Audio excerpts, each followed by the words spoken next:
It's Linda Cobb, and you are talking dirty with the Queen of Clean. On today's show, places you forget to clean and how to clean them, laundry hacks, and try this amazing laundry basket.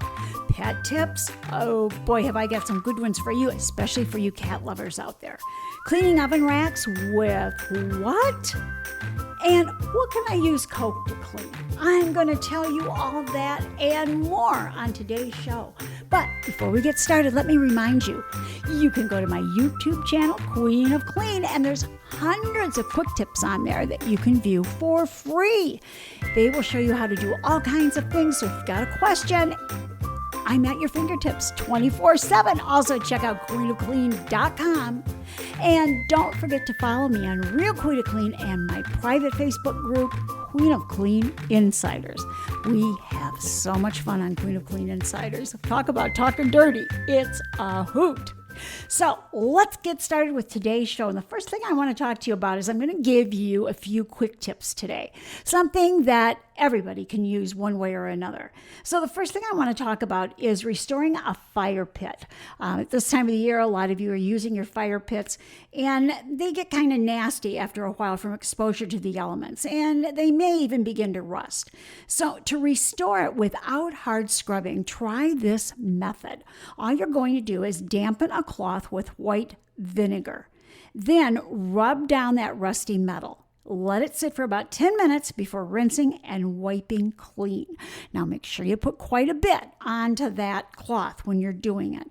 And use an old cloth or perhaps even a shop towel that you buy at one of the warehouse stores. Now, acidic vinegar eats through the rust, and it doesn't harm the good surface of your fire pit at all. You'll be glad you tried this because it's amazingly easy and it really does work. Now, what about your grill? Is it looking kind of grimy by now? You know, everybody looks forward to summer grilling, but getting caked on grease and food bits off the grates can really be a hassle. And what's the fix? It's simple. It's an onion. Turn the grill on hot, cut an onion in half, and then rub the onion cut side down over the grates. Now, I always use a big cooking fork when I'm doing it. I don't want my hands anywhere near that grill. How does it work? Well, the acid breaks up and removes the buildup with no scrubbing needed. In fact, it's safer than using a grill brush, which can leave tiny metal fibers behind that can get in your food. Now, what about wood chairs and wood furniture that sits outside? To revive weather-weary wood furniture, it's so easy. All you have to reach for is a damp black tea bag, and you rub it over the wood. Now, black tea is high in pigmented tannins, which soak into the wood and darken the color. It's almost like a light stain. It even makes small scratches disappear. So wet those tea bags and go ahead. Clean that chair up, stain it with that tea, and then when you're done, seal it by buffing it with furniture polish. Nothing could be easier, and it really does work, and your chairs will look like new. Now, one thing I do like to talk about, because it surprises so many people, is that you can actually get your toilet clean by using Coke. Not only is dark cola great at getting rid of stuck-on toilet grime, it also busts lime and rust. So it's the acid in that soda that breaks down the minerals that cause these stains, and it doesn't harm the porcelain at all. So just pour a 20-ounce bottle of dark Coke along the rim of the toilet and leave it overnight. In the morning, flush, and voila, your toilet will look like new. I love that tip. What about cleaning your oven rack? You know, those can be a real pain, but this is a really easy way to do it. Place your oven racks in the tub or somewhere where you can cover them with water. If you're putting them in a bathtub, make sure you lay down an old towel so you don't scratch the tub, okay? Cover them with hot water and add a bit of liquid dish soap and about 6 dryer fabric softener sheets. Let them soak overnight. The sheet's fiber softening agents will break down that bond between the grease and the metal so that it wipes away easily in the morning. All you have to do is wash them, rinse them, and put them back in the oven. It's that easy. I love these simple, easy tips, ones that are natural to use and don't cause any harm. and are quick and really kind of get us thinking, wow, what does it do to my stomach if it cleans the grow racks, right? I want to talk to you a little bit about pets. First of all, I have a new kitten, and his name is Dooley. And Dooley, he's a fireball. He's 5 months old, and he's never seen a roll of toilet paper he couldn't destroy, believe me. And we have gone to all the bathrooms in the house and found it all over, or come out of the bedroom in the morning and it looks like the house has been teepeed on the inside. So this is what I did to stop him from shredding.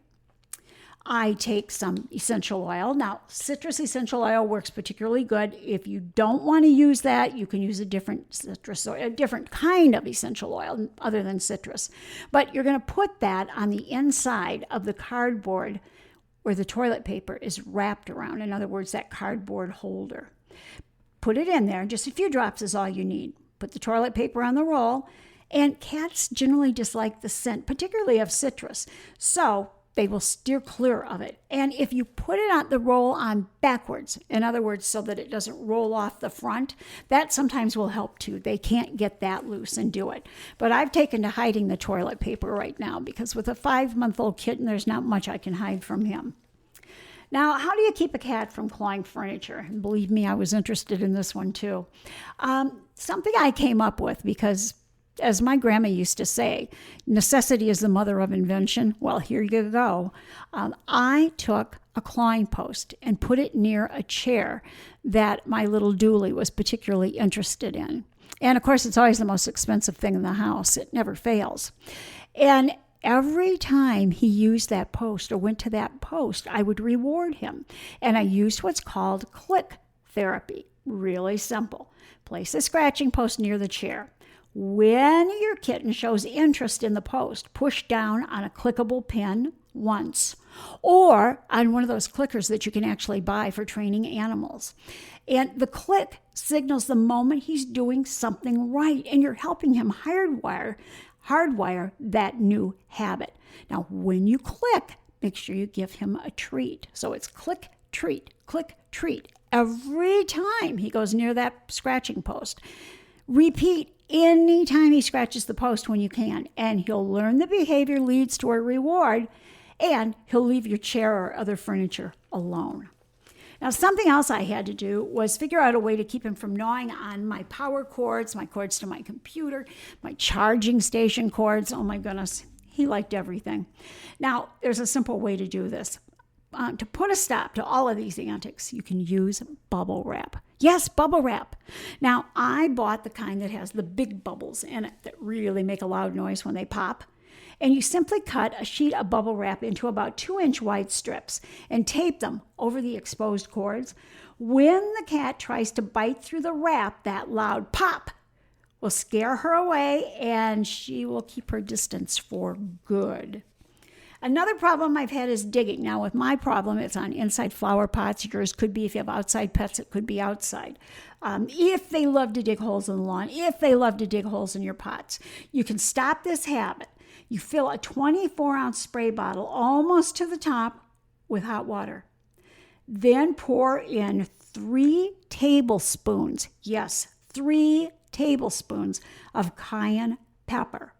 Shake it well and spritz it over the area wherever your little buddy is digging. The strong smell will keep him at bay without hurting your plants. So all things that are safe for your pets, but can really take care of the problem for you.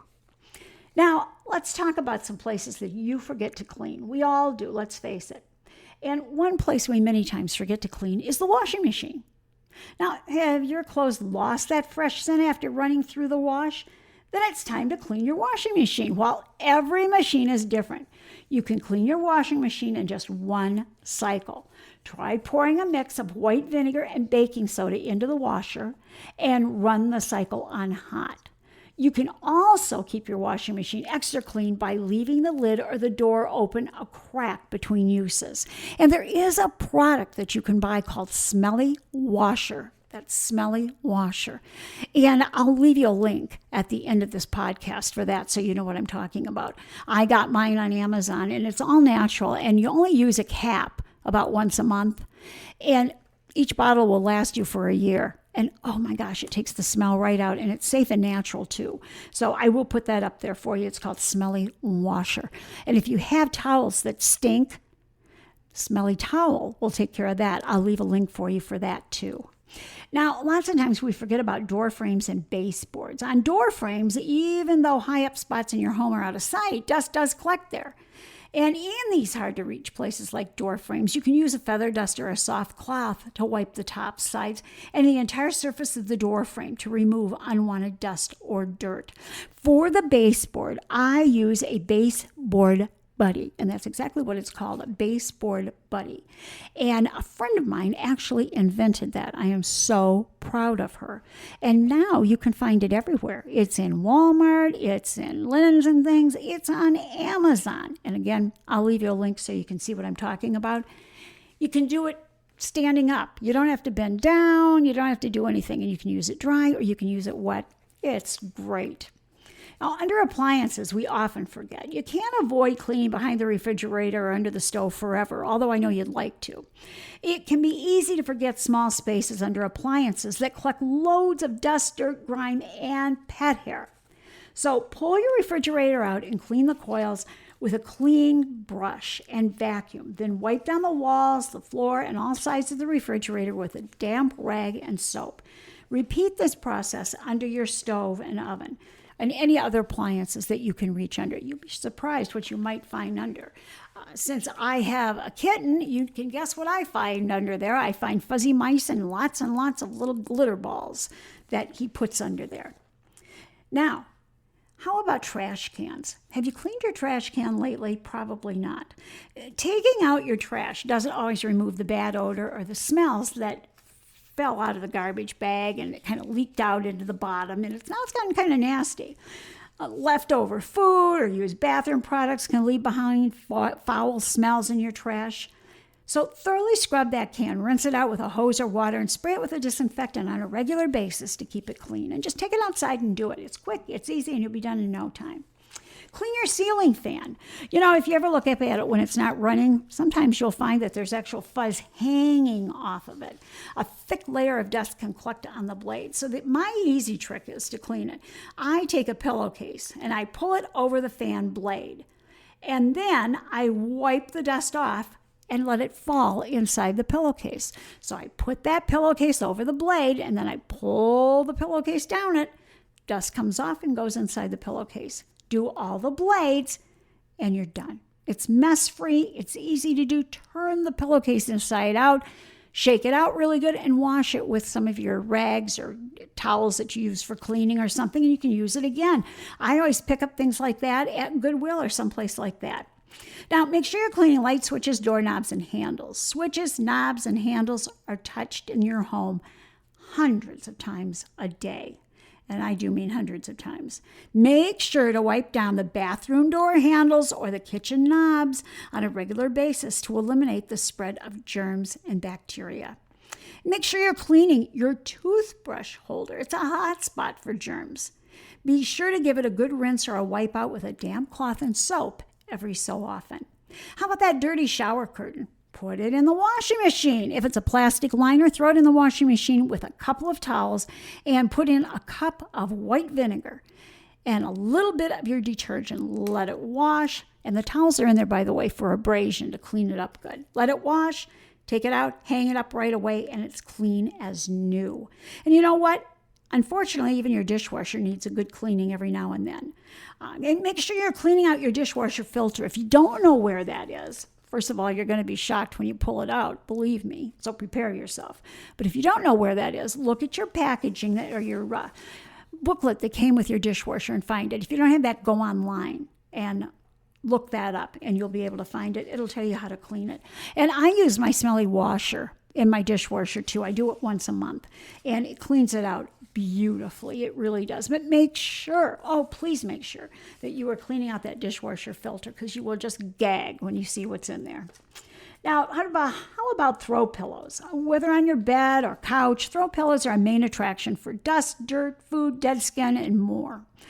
Some throw pillows are machine washable, but others require a little extra care. So vacuum up dust and dander, spot clean the stains with a sponge or a cloth, and use baking soda or an odor eliminating product to freshen them up. And make sure you're keeping your cleaning supplies clean too. You don't want to spread germs while you're cleaning because your supplies are dirty. So scrub your toilet brushes, your brooms, and your sponges, shake out your dusters, and run your cleaning cloths through the wash weekly. Now, I want to move forward and just quickly touch on some laundry hacks. These are things that will really help you when you're doing laundry. First of all, red wine stains. Sprinkle the area with table salt to keep it from staining. Pour on white wine or club soda. Either one will take it out. And keep on hand Wine Away red wine stain remover. Spray it on even an old wine stain, and it will be gone immediately. I accidentally splattered wine on my friend one time, and she was wearing this beautiful white lace blouse, and it was red wine.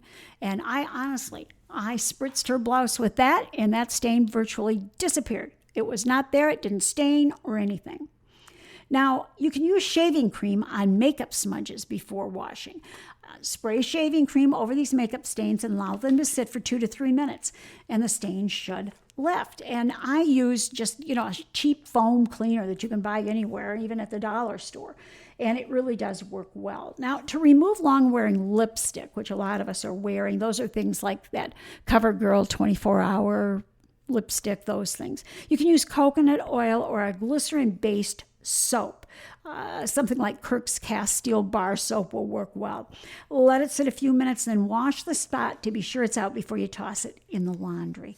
And that will definitely work for you. Now, lip gloss stains on clothes. Ooh, that's a big bummer.